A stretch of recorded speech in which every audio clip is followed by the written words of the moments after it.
Hello. I am PJ, and you are watching my any percent warpless Mohawk and headphone jack speedrun. Hopefully. I totally. I am sorry if you am. He's gonna accidentally put this on the Metal Morph run somehow. I have to finish Metamorph first, but yeah, I'll do that. Okay. Oh shit! It's the Wiz commentary. Oh no! We should have known. No, it's the wrong version. Yeah. I'm actually really happy to be here. I was planning on doing Superman 64 commentary, but this is a pleasant surprise. Yeah, this is way better. You joined the right party. Yeah. Wait, whose Superman 64 run was it? Al Kermit? Question mark? Was it? Oh. One that was Yeah. just posted, like, yesterday? I assume he's the only person alive that has ever beaten the game. No, I'm sure Kirk Hugh is beating it. Perhaps, but has he speedrun it? Doubtful. Before we get too far into the commentary, I think we should try to introduce ourselves somewhat early on. Peter the Caesar is obviously the guy who speedrun it. Hello? I am Mecha So Richter. you know who to blame? Yes. Yeah. Mocha. So you blame Ramscow. I am Mocha Richter / Mocha Bimmy. Mocha Bimmy. I am not drinking at all whatsoever. I have not had 12 beers and 4 shots of whiskey. Not at all. I have never even heard of alcohol. I have never drank. And I am trip of my life. Rum Scotch, who has not had 20 plus shots of Yes. And we have Mr. K of the Mr. K Industries. He is Also known as there. Victory Gin. Victory Dot- Gin. Region. You enjoy gin? What's that? You enjoy gin? I thought it was a veiled 1984 reference, but it didn't come across so well. Huh. Well, I had too much gin for me to think anything else when you say gin. So, What is that ducking noise? Why is Shut it up. so... because What ducking noise? You should have this muted. there's something that I can do to line myself up with music, so I did it.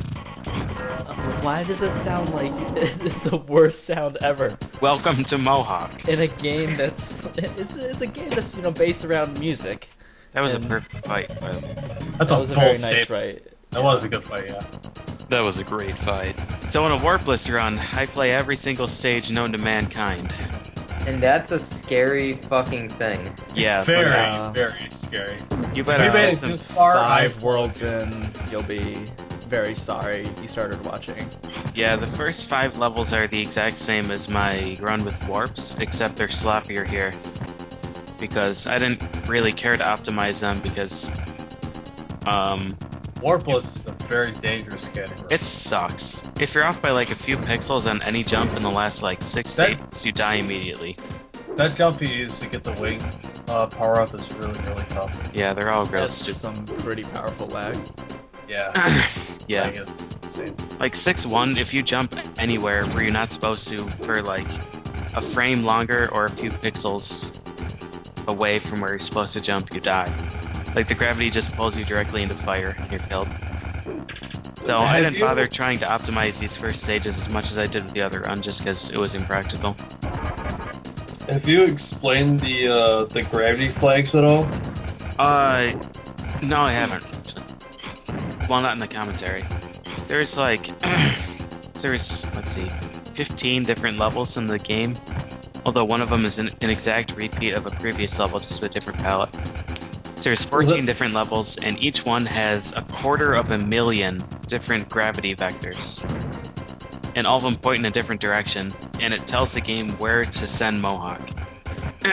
So, if all the gravity vectors are pointing down and you jump into a gravity vector that's pointing to the left or upwards, Mohawk will rotate, and the entire map will rotate around Mohawk. And I mean the entire map.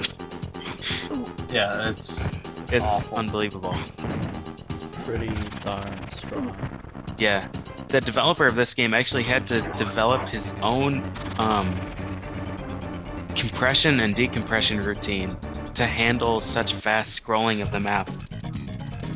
And it had never been done on the Super Nintendo before, and he actually sold that algorithm to other developers to use in their games. There weren't that many or SNES games made after this, though, right? I think this was 94. Oh, okay. There were maybe 40% of the SNES library made afterwards. He said he used it in Bubsy, too. So. That explains a lot of things. Yep. Bubsy 1 or 2? So that's important. I think 2. I don't remember. I think better 1 had one. already been made. Do you remember the titles of them? First one's Claws Encounter to the Boss Furry Encounter Kind. to the Furry Kind, yeah. What's the other one? The one where he's in that museum. I will Google. I think it might be the first one. But either way, he had to program his own algorithm because such an algorithm didn't exist to handle such fast map speeds. So, it's pretty amazing that the Super Nintendo was even capable of handling these kind of calculations. Bubsy 2, that's the name. Thank you, Google. Yeah. No, thank you, Wikipedia. Bubsy 3 was the second. Bubsy 2, the sequel, was the third. It was Bubsy 3D, get it correct. No, it really says Bubsy 2. It's Bubsy Chaos. Huh. Or Bubsy Triple Trouble. Bubsy Triple Trouble? Well, I know one of those is like a Jaguar game. That's scary. Oh my god, that game. Dude, that controller, it has like 18 buttons or something? It's amazing. Whoa, whoa, whoa. Don't knock the button number, alright? The Atari 5200 was a telephone with a joystick. And then 4 buttons on the side. I have a big stain on my shirt, but I'm not sure where it came from. It was probably from whatever you drank last. Probably. Last commentary. Yeah. A little concerned. If it was a normal stain, I'd be It's so okay, weird but it's watching like, this. It's weird watching this right after watching the other ones. I'm like looking at the corners of the screen and just expecting them to like pop out at me. Yeah, the or... corners are not being pulled into the center of the map anymore. If any of our viewers don't understand what we're saying, go watch the other run, the run with warps. Go watch the blue reel with commentary. It'll make a whole lot more sense. So, you will throw a tremendous amount. The Whoa, whoa, blooper whoa. reel. The commentary is the blooper reel, really. Show some respect for your viewers. They went through this much torture. And I should probably tell this, PJ can attest to this, the rest of the people in the commentary might not know. The greatest thing ever happened after PJ uploaded his shake correction video. And that's that YouTube was messing around with new features. And so they randomly gave me the option to double the speed of the video. So I got to watch shake correction at double speed, and Really? it was fantastic. Oh my god. I hope you're joking, because that's terrifying. No, that sounds I awful. it was amazing. And I want that option to be there when we get Metamorph uploaded. If Oh, we ever yeah, get please. Metamorph uploaded. Oh Just god. double speed for the shoot 'em up levels. Yeah. oh my gosh. The swimming is... Is this Swimming the is double so- speed? Like, I can't picture Yeah, the it. swimming is amazing. So this is the last stage that's actually the same as my other run. All of the other routes for every other level are going to be different. And that's where things get exciting, because you get to see some bosses that are just dumb. The bug scoop Right. is really strong. I hope that Mario gets a Mohawk suit to swim through water in the next one. Yeah. Please do. Let's Yeah, hope that for animation's something. incredible. That person who was making like that 3D Mohawk fan game thing, did they ever get past just the initial making 3D Mohawk like No. exists? Okay, that's sad. Wait, what? Do you understand how difficult it would be to program this engine? This was done on a Super Nintendo. Oh no, I'm not doubting that they actually will never get it done. I'm just saying like, I was just curious if they actually did anything. Wait, who Yeah, did I don't a think you 3D get that. Mohawk game with this? It wasn't so this, strange. it was just like a 3D rolling gravity simulator thing. Yeah, to recreate this in 3D would be an absolute disaster. There are already 4 million different gravity vectors in this game. Not bad. The cartridge isn't even 4 million bytes large. I don't understand how he made it so effective.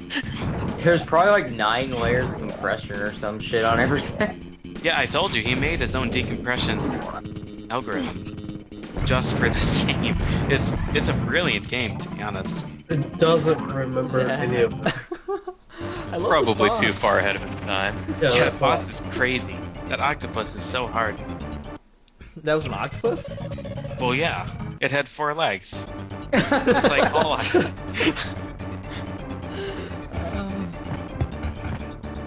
So, PJ, I've been meaning to ask you, when are you gonna task this game? Actually, Theos wants to test this game. Theos, the man of Battletoads and Double Dragon legend. He actually asked me for the maps of this game, and I said, no, there's no way in hell I'm gonna dump the maps in this game. I can't imagine, like you went through a lot of work just to route this at all. Oh my god. Like, a task route would have to take forever. It would be a nightmare, because these jumps are extremely fickle with how gravity works. Wait, you actually have maps of this game? No, but I have the debug code, which lets you move freely around the maps. So if you have like an image stitching program... Yeah, I like accidentally found that when I was streaming. yeah, it was you that found it. I gave you the debug code and you found the button combination that activated it. Yeah. Yeah, it's a really crazy thing. How much? The way the gravity works, if you jump around a corner, you can slingshot yourself, and you can gain a whole lot of speed that you shouldn't be able to get. And you can do it around pretty much any surface anywhere. So the task would be abusing that absolutely everywhere, but if you do it in real time and you miss by a pixel or two, you're going to get the wrong gravity flags, and you're either going to go backwards or you're going to catch, like, the ceiling somewhere else and get rotated. Jumping is the most dangerous thing you can do in this game. And it's the only thing you can do in this game besides rolling? Yeah, it's awful. Because attacking slows you down so much, but jumping, like, if you jump at the wrong time, you can lose, like, 5 seconds or die. And a trick I'm doing here is that if you jump or fall against any surface, like if you hug against a surface while you're falling or jumping, your velocity is increased. Regardless of what direction you're moving, your velocity is increased. So if you're falling and you hug a wall, you fall faster. If you're jumping and you hug a wall, you jump faster. So you can make higher jumps by hugging a wall, which goes against every friction law that's ever been modeled by any... So wait, could a task then do friction something in like... this game. Could a task do something where it, like, kind of does crazy maneuvers around one surface and then just, like, zips through the rest of the level because it's going so fast, or does You it mean not work? super swim? No, I don't. Yeah. There is a limit to it. Like in bonus stages, if you rotate around the same planet forever, you're not going to gain infinite speed. You're just going to spin a whole lot and get sick and probably throw up. So how much time do you think a task could save compared to the real Oh, a task can save a lot. Just from doing my attempts, I mean, between this run and my run with warps, I told you that the first 5 levels are the exact same route. My run with warps, I think, is something like 15 seconds faster on those first 5 stages alone. If you play absolutely flawlessly through everything with no hesitation, you can probably save 2 minutes from this easily. And if you get pixel-perfect speed manipulations? Yeah, that's probably including that, too. And but that's using the same CD collection route. It's really hard to optimize what CDs to collect except for a few levels that only have, like, 260 CDs and you need 250 of them. It's pretty easy to figure out which ones you gotta get there. But the route is so flexible.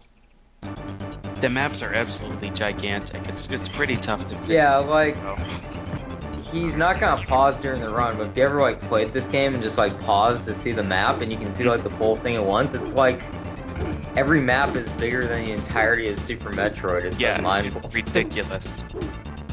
That's pretty. The Yeah, programming that is was pretty ridiculous. incredibly efficient to be able to handle all this. This level is my favorite. Well, not my favorite. 6-1 is my favorite, but this is probably my second favorite. This whole level is designed to make you get the bird wing power up and fly up And then lose and it grab right the here. the suction glove power up and jump between these spikes.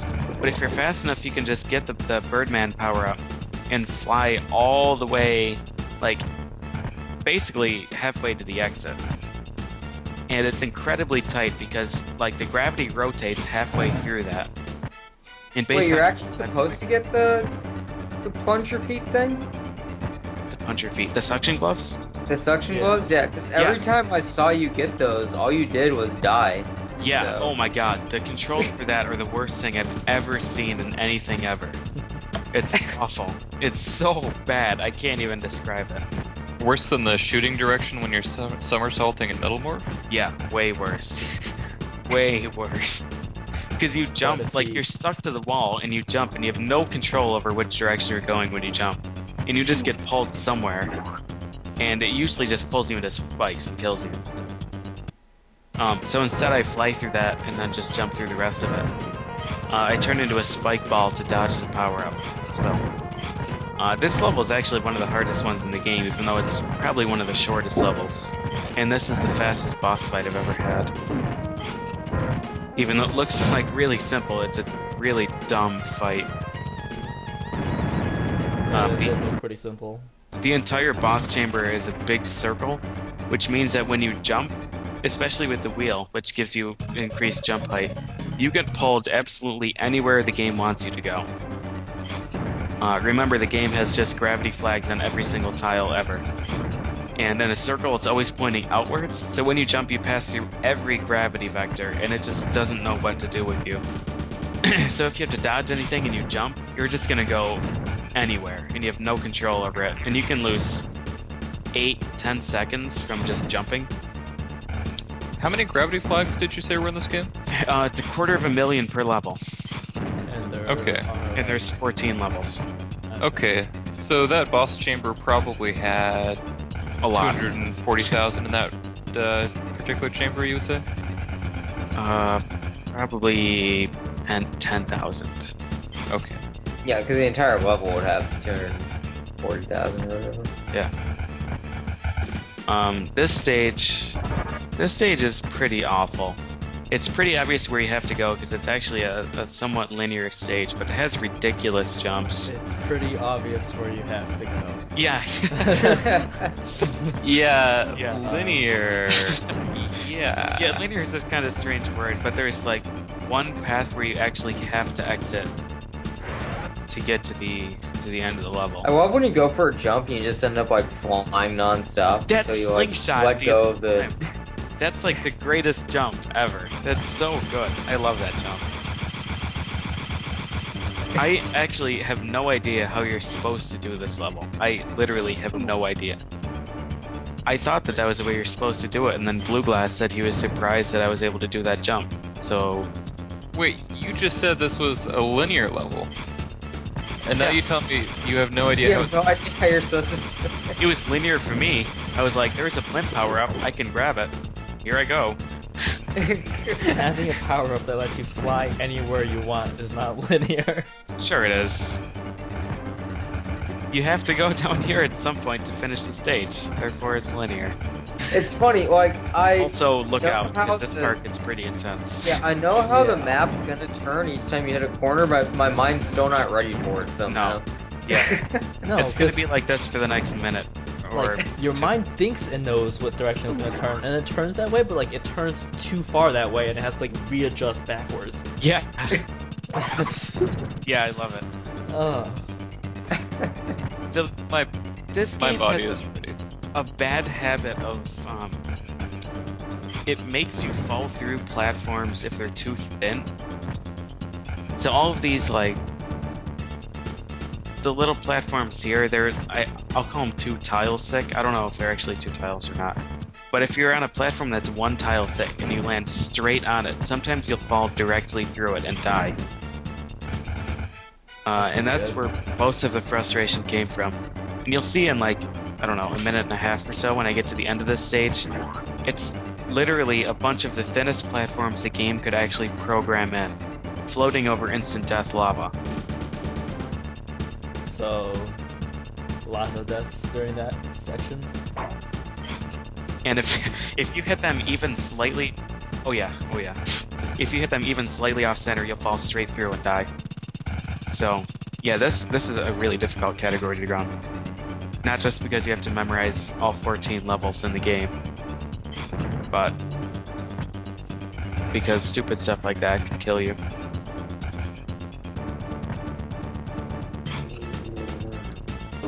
Wait, is it faster to run compared to rolling? They're the same speed. Yeah, same exact speed.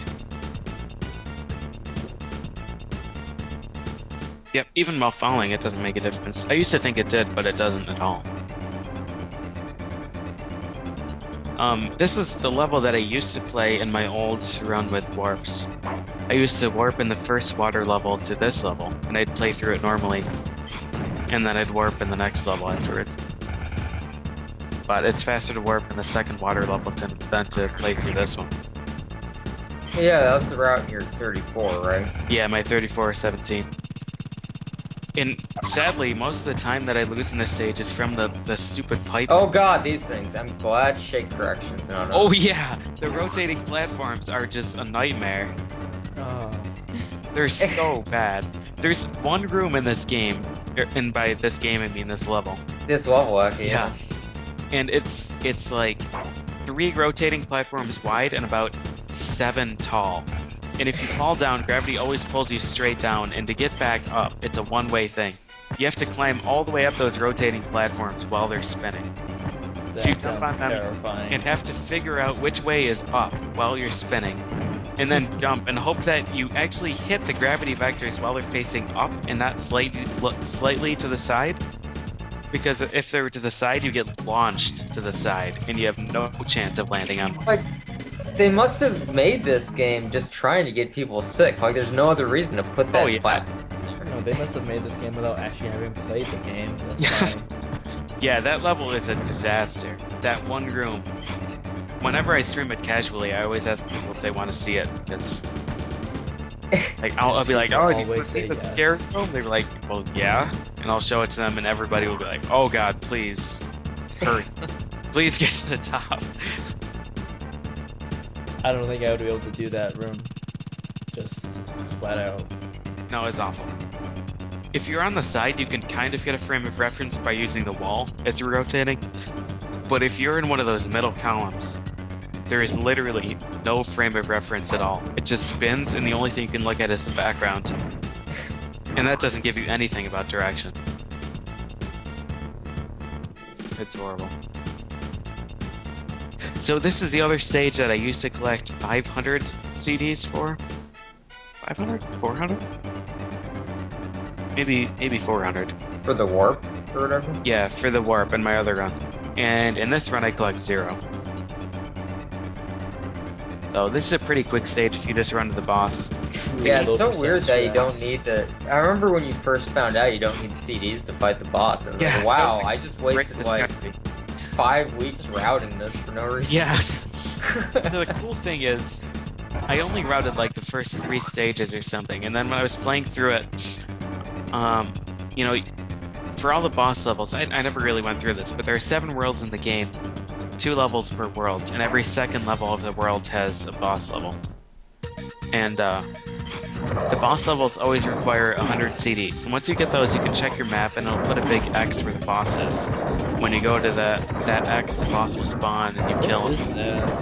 It's Skeletons. That's his official name.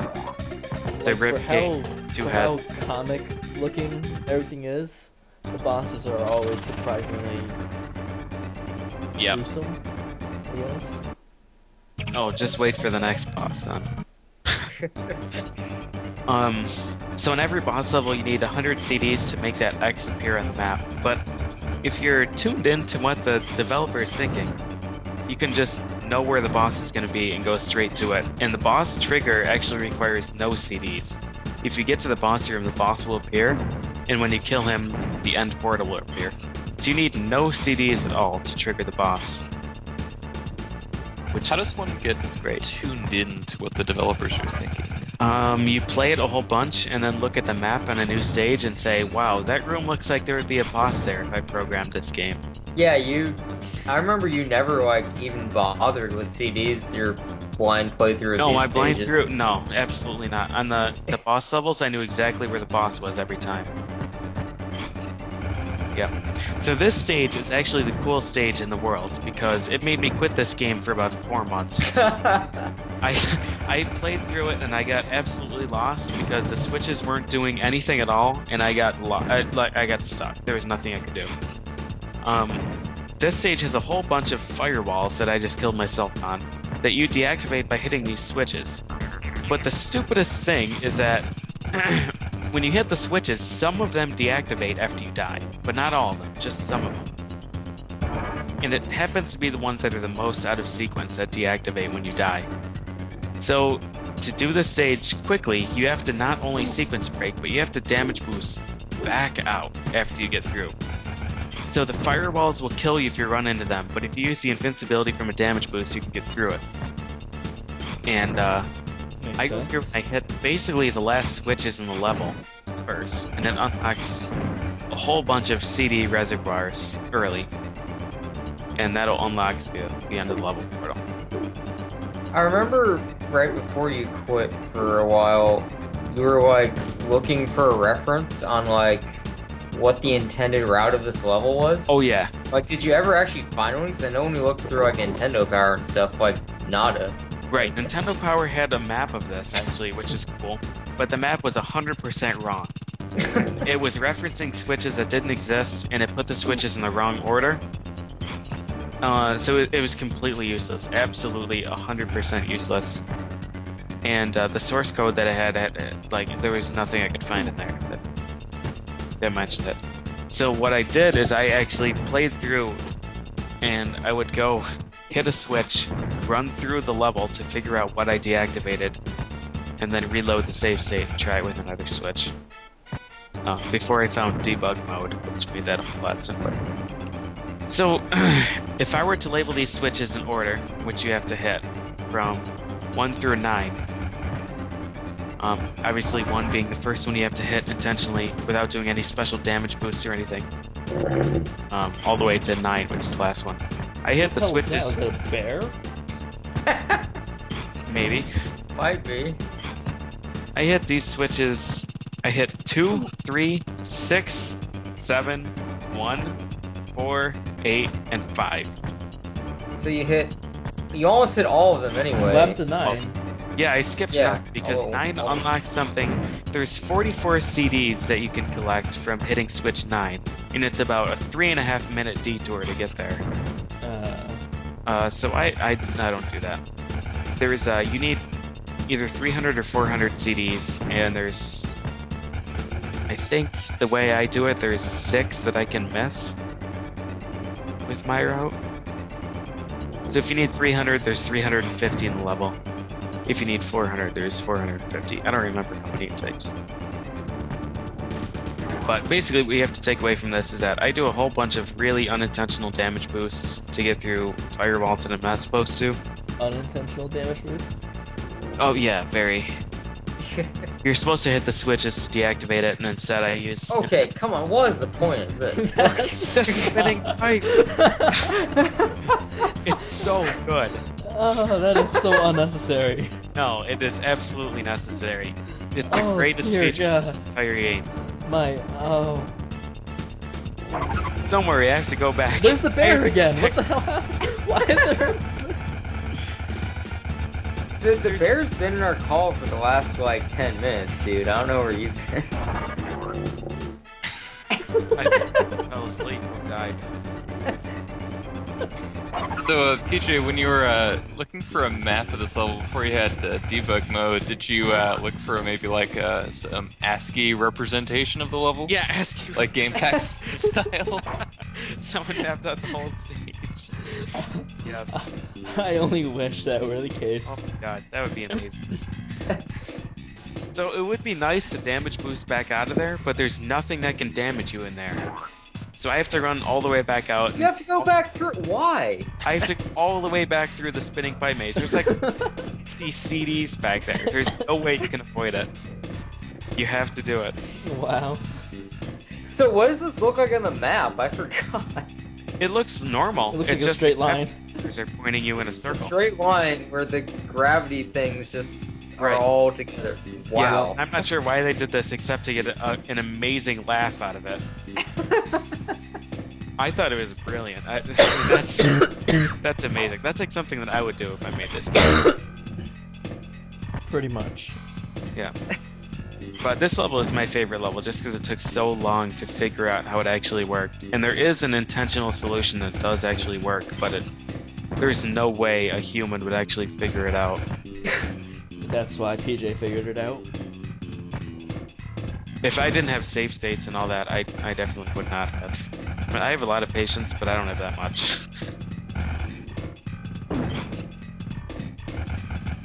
And this is another one of those levels where if you jump like slightly off center from where you're supposed to, you'll die immediately.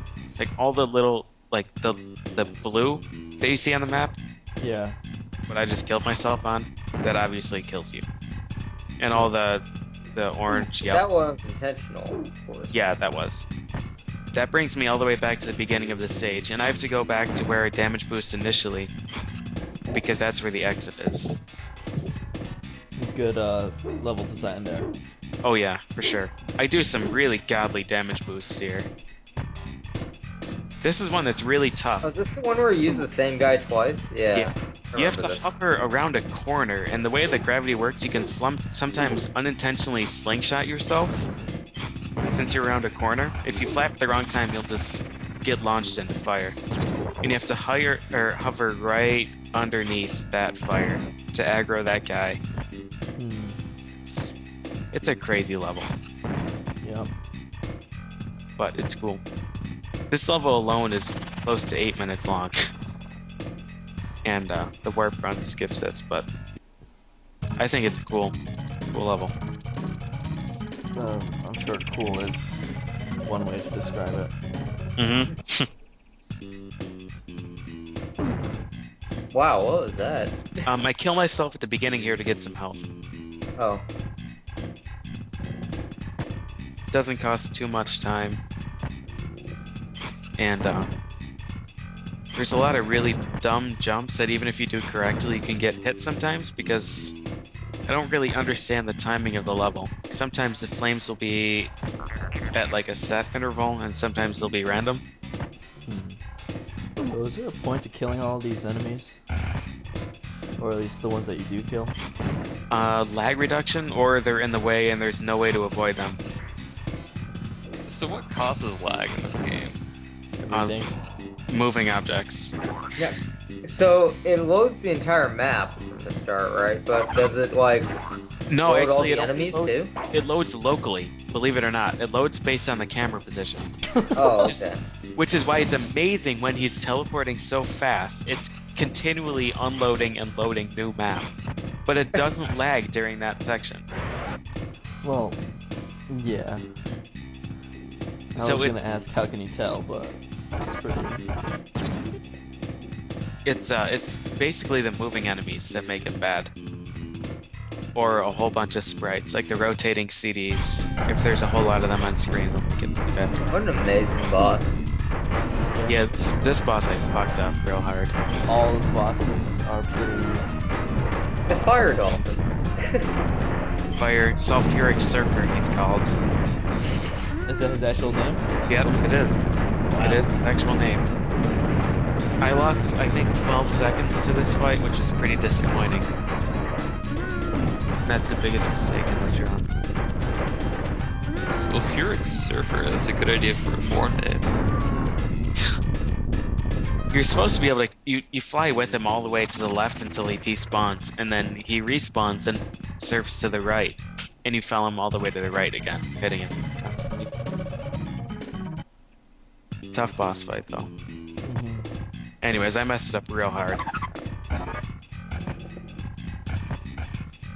We were disgusted. We couldn't even speak. Yeah, I know. We were just... That's what I imagined. So this is the only stage where... I never really mentioned this. I guess it's the right time. 10 minutes from the end of the longest run.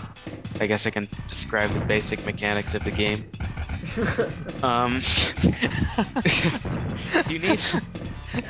You need a certain amount of CDs to unlock the exit to the level. And if you collect a certain amount past that, you unlock a bonus level, or rather a bonus vortex. And that's the purple vortex that I enter in my run with warps. The only thing that's in there is like some extra power-ups, health, and extra lives and whatnot. And CDs.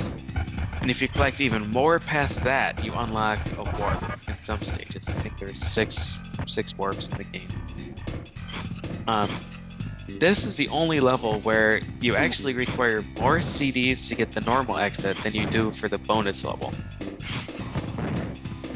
So you need... What's the bonus level even do in this case? Like, it's not... There's no warp, right? Yeah, this level is the one that I warp in my warps run. This is the warp... or rather, it's the bonus level where I get the Birdman power-up and I have to fly through the rotating maze. Oh, right, okay. Yeah. And that requires 300 CDs to unlock, and the normal exit requires 350 CDs. So I actually had to do a lot of rerouting for this stage to collect 50 more CDs. Indeed, Mecha Richter. That's what I thought too. There's one extra switch that you have to hit too. I never actually mentioned this in the other run either. But this is kind of like 6-1 in that there's a whole bunch of walls that you can turn off with switches or valves. But in this case, you can't damage boost them because the walls aren't fire, they're gravity.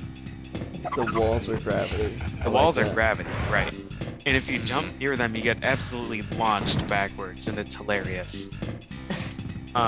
So the valves that I'm turning disable the different gravity walls. And there's one extra one that I have to hit to actually enable me to get to the exit. Otherwise, I just walk all the way back there and then get stuck and end up dying and throwing my controller and probably my Super Nintendo across the room. Luckily, it's made of Nintendium. Nintendium, yeah. The strongest. Throw one of your, 18 7 Saga carts out the window. Whoa, whoa, whoa. We have more. And then I'm Japanese copies. Still trying to wrap my head around the concept of the wall being gravity. Yeah. I think I might pass one that's gravity. So then, what are the big CDs for? The big CDs are actually programmed to give you 10 extra CDs through CD count, but they don't give you any at all. At least in the beta version, they're supposed to give you 10.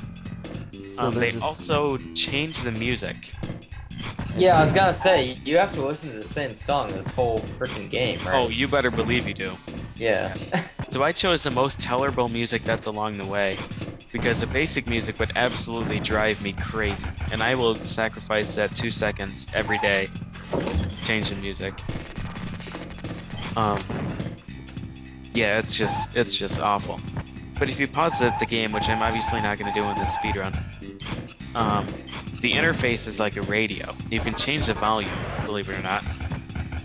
You can change which music is playing, because all the big CDs you get are like, CDs that you can actually put into your CD player.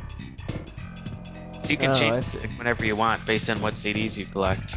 I see. How many CDs are there in this level? You need 350 to clear it? Yeah, you need 350 to unlock the normal exit. Including the bonus level, there's maybe 450? Okay, so you still have a lot of room for routing. You would think that. Yeah, but a lot of the bonus CDs and a lot of the other CDs are like in really, really out of the way places. And that's the case in a lot of these levels. Like in level 1 you need 100 CDs to unlock, and there's like 350 or something in the stage. But to get those, you have to go like so far out of the way. You have to collect a Birdman suit and fly into like the center of the stage where there's no platforms. Those orange things that I jumped against, those were the gravity ones. Oh, I see. I think I might actually prefer it that way. Being able to actually get the other 100 CDs more easily would have been a nightmare to route, I think. Yes. Yeah. A lot of the stages in this warpless route were like that. There were just like CDs scattered all over the place. There was one level, 4-2, which means nothing to anybody except me. It's the one where Mohawk ran a lot and jumped. Yeah, so. yeah, he jumped sometimes. Yeah, that's the one. Okay. There are CDs scattered everywhere, just all over the map. But they're like so sparse. There's not like a big cluster somewhere. They're just like scattered all over. So routing that was a nightmare. It took a few days of solid planning to get something that makes sense for that one. Are you clipping through the walls? You can clip through some walls. I don't think I did there. No, you just damage boosted through a couple. Yeah, I did a lot of damage boost there. How long did it take you to route this game, start to finish? Long time. Yeah, I know. I remember streaming that for like a year. Like basically the whole process of going from a blind playthrough to a route. Yeah, it was a really, really long time. It's probably the most massive game in terms of actual map to character ratio that I've ever routed. This level in particular was really horrible. Because this, I mean, again, I'm not going to check the map in this speedrun, but if you were to look at it, it's about 50 different rooms separated by pipe mazes and teleporters. So, the room you start in has 4 pipe mazes that you can choose from, and about 12 different destinations based on which directions you hold in the middle of the pipe maze. And it has a teleporter that'll take you somewhere different. In every room in this entire level, at least 5 pipe mazes and a few teleporters. This one has 10 pipe mazes.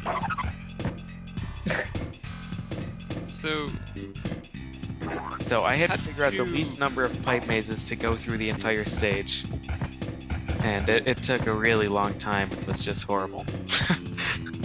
How did you maintain your motivation for running this game? He like legit likes it for some reason. Yeah, I mean it's so challenging that it kind of keeps me engaged. I really enjoy the challenge of trying to figure out the fastest way to get through such a massive and wide open level. Like that's part of the reason that I speedrun in general. It's just really fun to do the routing. In this game, like there are no resources anywhere. There's no let's play. There's no long play. Nothing on Game Facts. There's nothing anywhere. Nintendo Power lied to me. So I had to do the entire game on my own. I even contacted the developer, and he had no idea what to do. Like he didn't even remember the maps being made at all. So yeah, that was a pretty neat challenge. Yeah, because you would have just like programmed all the stuff that made the maps work, not actually made the maps. Right. Yeah, he wasn't the map designer. He gave me the contact information for that guy, but I never went through with it. Maybe that would have helped. I'd probably get a real strong restraining order if I did. You cannot come within 300 miles of me. I don't know, it might have ended with, you talked to D. Scott? D. Scott? Yeah. Alright. You beat my game? I didn't even know I put an exit in that level. I think we need another pipe maze here. My God, I know for sure I didn't put another exit in that level. So when I was routing the warp level, there was one other warp series that could have possibly made it faster. And the only reason it didn't is because the one warp, it was in the 3rd level. I warp in the 6th level. Just to keep that there for reference. This warp is in the 3rd level. It skips 3 stages. It's at the end of a 2.5 minute long pipe maze. Wow. And that pipe maze is so long that it just kills all of the time savings from it. Nice. I mean, you really just didn't know about the other warps though before that, right? I knew about that one. Oh. The only one I missed... Actually, I knew about all of them. Believe it or not. I just didn't time them out. Oh, okay. Figured, wow, that's a lot of CDs I gotta get. That's pretty long. Let me just not do it. Yeah, let me not route that one out. Now that we're at the end of the game, I realize I've never introduced myself. I'm Lee. Hi. Hi, Lee. I've been wondering who you were this whole time. Alright, that's pretty good. But did you miss... No, we didn't miss anything. Shut up! I got everything. Give me the good ending. Finding all the vortexes this time. Is there actually a good ending? Oh, you bet there is. There's no way to get it. Wait, what? It's commented out of the game code. You could shoot. Yep. There's like, so I saw it, right? He sent me the code, the beta code, and I looked through it and I found this ending and I laughed so hard I cried for a long time. Like, it was amazing. And I was like, man, why isn't this ending? I gotta play through the whole game again and get every vortex to make sure. And then I looked back at the code and there's a line right before that ending that says, if 0 equals 1. I'm like, oh, fuck. I've got to prove all of mathematics wrong to see this ending in the game. You know what? I don't think I'm going to bother doing that. You know, I think that would have actually been easier than routing this game. It probably would have been, yeah. You know, PJ, recently in test videos, they did a Total Control task of Pokemon Yellow. I saw that, yeah. So, I think if you just pull something off like that on Mohawk, you could see the ending. Find a massive memory manipulation glitch, overwrite Yes. that one line of code, and then 100% the game after that. Yes! And then we'll see it. Also, I've got like 30 seconds left. There was code in the game to let you control the ending. You can change... No, I'm serious. You can change the rotation and the speed of rotation and the palette of the ending, and they commented it out. Ah. And I'm so mad about that. 10 seconds. I'm just so mad it's over. Yeah, it's too bad. I'll have to redo the run so we can do commentary again.